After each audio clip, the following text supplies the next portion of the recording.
Yo, yo, yo, yo, it's your girl. Something different, bringing you something different.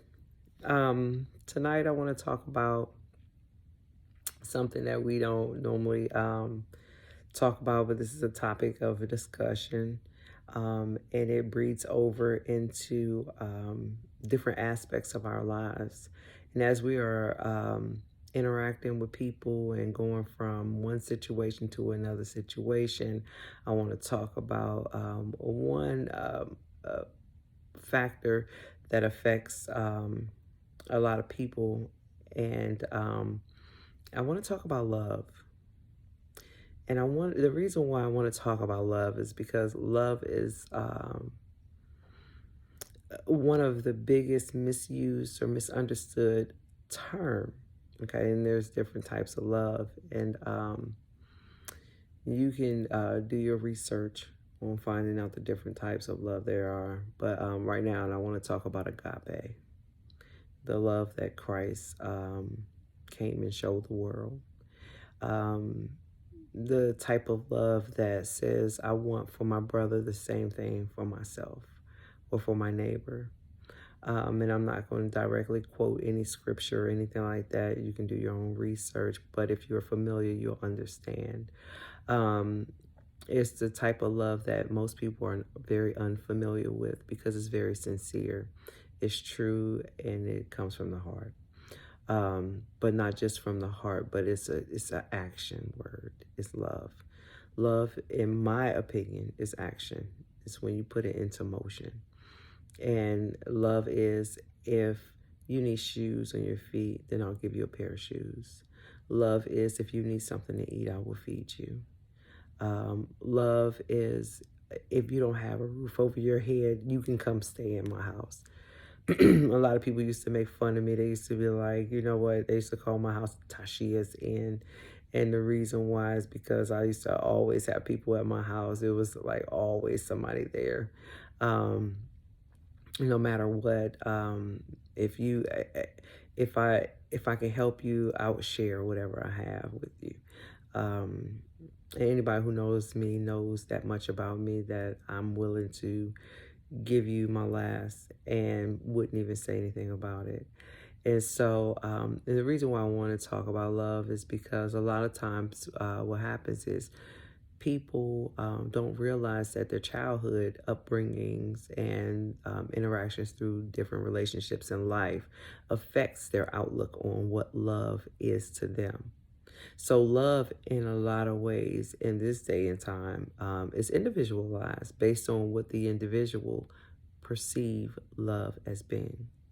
So if I come from an abusive background, then I might see love as beating on me or yelling at me or telling me I'm not nothing. And this is the only way that I know what love looks like. Oh, you make me feel good here, but yet and still you tell me these things, or where have you. So to that person who has seen abuse from their parents, maybe, or from other individuals in their family or friends or what have you, if that's what love looked like to them, because a person could beat you and say, I love you. Is that love? No, that's not love. Um, but a person who has that mindset or who has had that experience perceives love in a distorted perception.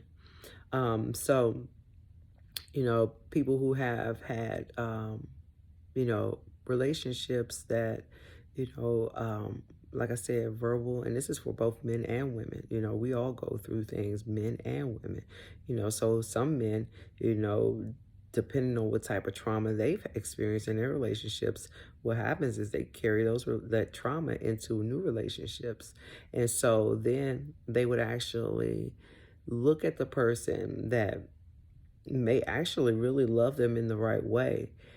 They may look at their actions as being bizarre, fake, unheard of, never known.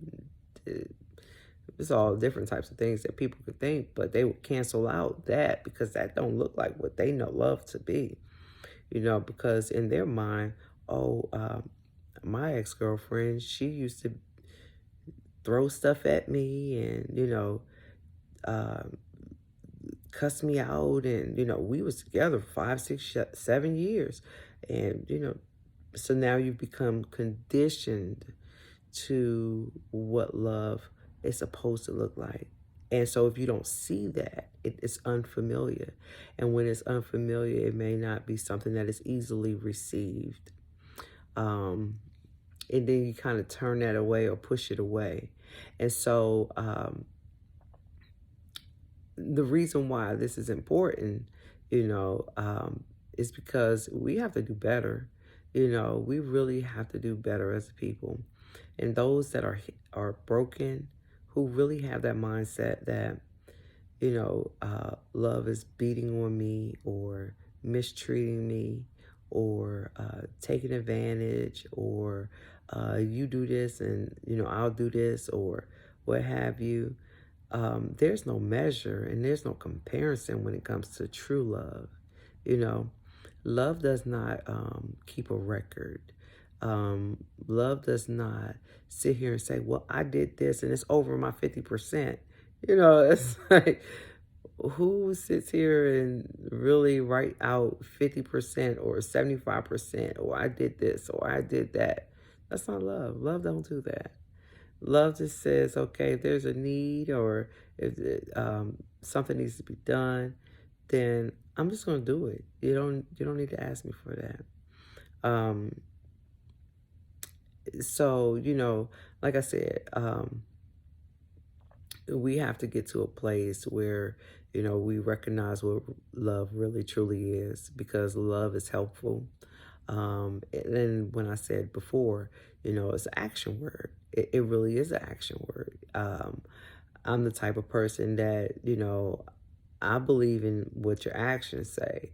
But, a lot of times people use their words to downplay or minimize or take away. But like I said, initially, if a person does not have no good definition of what love looks like, then it's probably time to seek some counseling or sit down amongst some people that may be able to help you work through that. Because, and not only that, we have to be better to ourselves, okay? Because if you can't love yourself, then how can you love anybody else?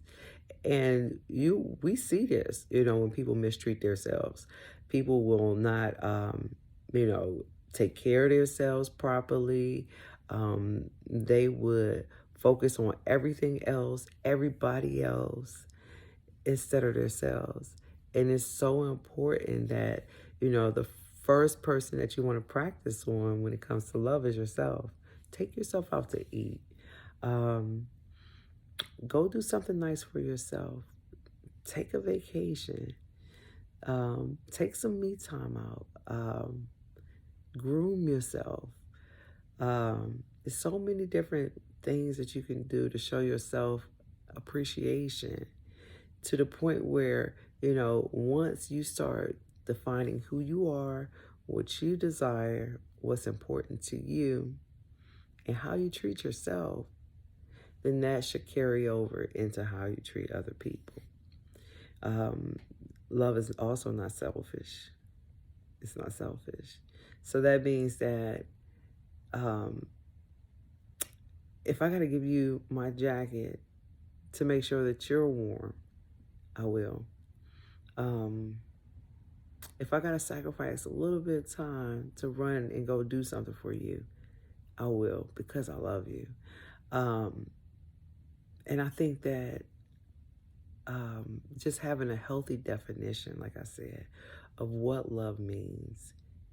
And like I said, it really is an action word. People say, oh, it's a feeling. Well, what are you feeling? Because if you don't have a good example of what love look like, or if you don't have a good information on what love is, what's in your memory bank as far as how you equate love to feel inside of you, it may not be healthy because love doesn't hit, love doesn't cuss you out. Now, love do scold you sometimes. It will give you an evaluation of what you're doing wrong. It will also, in a healthy way, let you know what's right and what's wrong. It will help guide you. Um, it wants nothing but the best for you. That's true love. Um, and anytime someone is willing to sacrifice, and I remember um, there was a saying that I learned. A person who is willing to lay down their life for you, or a person who is willing to self-sacrifice or be uncomfortable to help you out when they don't have to. That's love. Okay. um Too often we do things for people and we know, like, okay, well, fine, it's cool, it's okay, even if it's gonna cause some turmoil or some whatever. You'll never know, um, because out of love, I'm doing this, and I'm gonna make sure that you are okay, and I'll make sure I'm okay. But right now, I'm making a sacrifice, and so I know that I can get through whatever I need to get through, but I'm going to make sure that you're okay because I love you that much. And so, that's just an example of what love looks like. I don't want to sound too mushy and stuff like that because I have been like the most horriblest person when it comes down to love. I learned through my children, actually, and through my interacting with people, how to truly love myself first, okay, and how to love them. Because, the way I saw love as a child was it wasn't warm. It wasn't really warm. It was kind of cold. Um, didn't mean that love what didn't exist. It just wasn't expressed in that way. We didn't get hugs and kisses and all of that stuff. Maybe family members from time to time, but on a day-to-day basis, we didn't grow up that way. So we kind of grew up a little hard, which is it's not bad, but you start growing up and you start having your own children and things like that. You realize, like, hold on, wait a minute, something is off about the way that I'm loving. I've had people in the past tell me I was cold, and I wasn't very emotional, and I'm still not really huge on emotions and things like that. Me, I'm, like I said in the beginning, and I've said it several times, love is action to me. And so that just simply means that, I'm not all about talk, like lip professing love, like I love you, oh, I love you so much. It don't even feel right just saying it like that. But I could show you better than I could tell you. You know, that's I'm that person. I can show you better than I can tell you. Versus lip professing it. But again, in order for us to bridge some of the issues that we have in our relationships and things like that, we have to get to a place of really identifying what love means, and how do we get to that place of being able to healthily express it, and being comfortable with love. That's another thing. People are not comfortable. They may love you and be scared to express it to you. And in those times, it's that love might come out as anger, like, I can't believe I really love you. Or it can come out as, like, maybe embarrassment. I can't believe I'm feeling this way. What is this I'm feeling? And so when you get, and, like I said, with age and time, and different experiences, you'll get to that place of understanding that prayerfully. everyone would have the opportunity to be able to express what true love looks like. But for now, I'm getting ready to just log off and be done with this topic of love. But everybody put a little bit more love in your life and be a little bit more open and, receptive and expressive. And like I said, love is action. Have a good night and be blessed.